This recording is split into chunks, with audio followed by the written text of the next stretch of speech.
Hello. I wanted to do a video today and talk about some things that's been on my mind I've seen posted recently. And as always, these videos are my perspective on this disease. Doesn't mean that your loved one acts exactly like this or has these symptoms or whatever. But it is indeed what I go through. And it's about losing interest in things. Good example was my Jeep has got, let's see, a shovel, a rake, a leaf blower. Well, there's all kinds of things in there. I was going to take up the camper yesterday. So I went into town, I did some things, and when I left the house, I had all intentions of going to the camper, but as soon as I got to town, and I don't remember what I did, but I did a couple small things, and bang, that quick, I lost interest. I'm like, oh, I'm not going up to camper. Just didn't feel like it, and I love going up there, but and I don't know, it just hit me like a ton of bricks. I'm like, nope, I ain't going to go up there. That's just a small example of things that I, as a patient, lose interest in.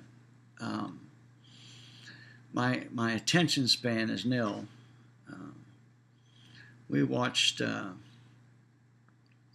American Idol last night, and we had it taped. We DVR'd it, so we always fast forward through the commercials, but I don't know, after about, 30 or 40 minutes, I'm like, oh boy, I've had enough of this. and I really love that show, but I don't know, it's just hard to keep my interest in things anymore. And it's not any one particular thing, it's just everything. I love to do yard work and stuff. And the other day, yesterday I was outside and I was going to power wash the patio off and things like that. And I got the power washer out and put it back away. Didn't do it. So I try very hard, and I need to try harder to push myself to do things, because if I don't want to get in a position where I don't want to do nothing, And I'm not lazy. I just don't want to do it. It's like, well, so what if it doesn't get done? I just lose interest in a lot of things. And when it comes to socializing, that's all but gone. I don't know. We had, I helped my sister and cousin the other day doing something. What did they do? They did something. Oh, they had to go to the laundromat, and I went down to town and helped them load their clothes in the car, stuff like that. And my sister said, as soon as we're done here, we'll go and I'll buy breakfast. And I thought, oh man, I don't want to do that. But I did. And it's not that I didn't want to spend time with her or my cousin. It's just that, going to a restaurant, I hate that. But I went, and it wasn't as bad as I thought it was going to be, I don't think. Choices, though, Do you want water? No. Coffee? Tea? Coffee, And then I got about 10 specials, and I just hate it. 2 eggs and home fries and bacon. That's what I always get. Always. 2 eggs, bacon, home fries. White toast. That's it. Same way with lunch. Cheeseburger. Always. I never waver from that. Everybody thinks it's crazy, but I like it, and so I don't have to think about it, and that's just what I get. So, but that's what this disease does to you. It takes away your ability to make choices and make decisions. I mean, it does for me anyway. Perfect example is the book we're working on. We're down to making. There's a lot of things. There are a lot of choices we got to make now in the final stages of this, and it's just like beating me with a club.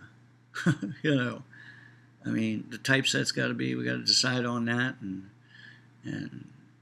well, there's just, we got to do the audio part of the book, and we got to listen to a few professional readers and pick one that we like, and and that's just two things. There's probably a dozen other things I can't think of right now that needs to be decided upon. And of course, Gary always asks me, and so does Phyllis June. I'm like, I don't know. Jeez. So, but we get through it. It's just hard for me to I don't like choices. I never have. I mean, for a long time. I don't like making choices or decisions. And like I said, Cassie's got a thing, our granddaughter's got a thing at school tonight to play, but we're not going to go.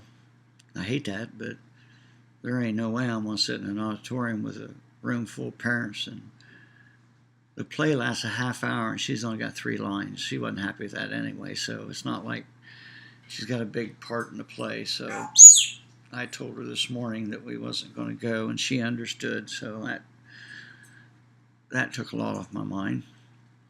But anyway, I just want to do this video and talk about how I have lost interest in a lot of things. I don't know. I can't think of things right off the bat right now, but I just have. Things that I used to love to do. Playing guitar is a perfect example. I've played guitar for, I don't even know, 40 years probably. And I push myself to now. So I will learn, I will retain that ability. Afraid I'll lose it if I don't. And so that's another thing that I have to push myself to do. And I had to stop getting gas this morning. I didn't want to do that. But, if you don't, you'll wish you had have. I hate going to stores and gas stations, and I'm becoming a hermit. But it's a disease. That's what I tell people. It's a disease. It's always a disease. I was never like this before, but this disease changes your personality and your socialization and, your memory, that's for sure. I know it's getting worse all the time, but I'm thankful, not sick. I'm tired again. I was up in the middle of the night, but I don't know. All right, I want to do a video and talk about things that no longer capable of doing, but plus things that I have no desire to do anymore. I have to push myself. And I'm sure there's a lot of patients like that. I mean, I don't know that, but I'm sure there is. I find it just about all the time having to push myself to do things, and I hate that. But it's the disease. It's always the disease. All right, have a good day. And the book, I did want to mention this. We talked to Gary last night. The final editing is done. We'll get a copy of that today via email. Phyllis June and I will sit down. She'll read it tonight. And then it goes to what they call the galley print. And that's the last one. They send that to us, and it'll be in actual book form.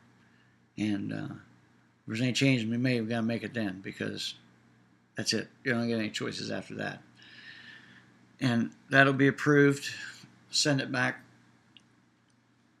galley portion of it, by Tuesday or Wednesday or so next week. And then they've already started on the cover of the book and the back cover, the artwork for it.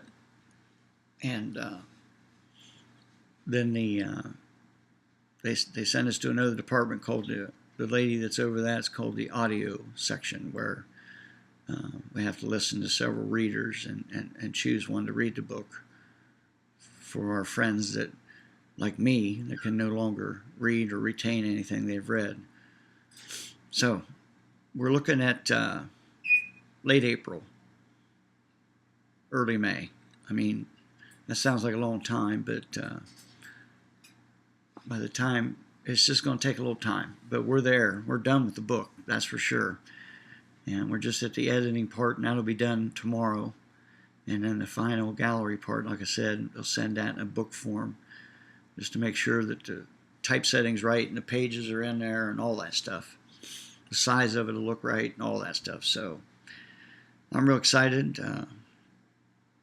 I couldn't be happier. I'm glad it's done. I know that. It took everything I had to do that project. Man, I never dreamed it was going to be that difficult, but it needed to be done, and I'm so glad we got through it. So I know everybody's going to enjoy it. I mean, not because it's my story, but it's our story. It truly is. It walks through the struggles from way before my diagnosis to the diagnosis, and afterwards the denial thing, and everybody goes through this. Everybody's story is a little different, but it's generally the same. So I'm excited for that. So, all right, have a good day. Talk to you later.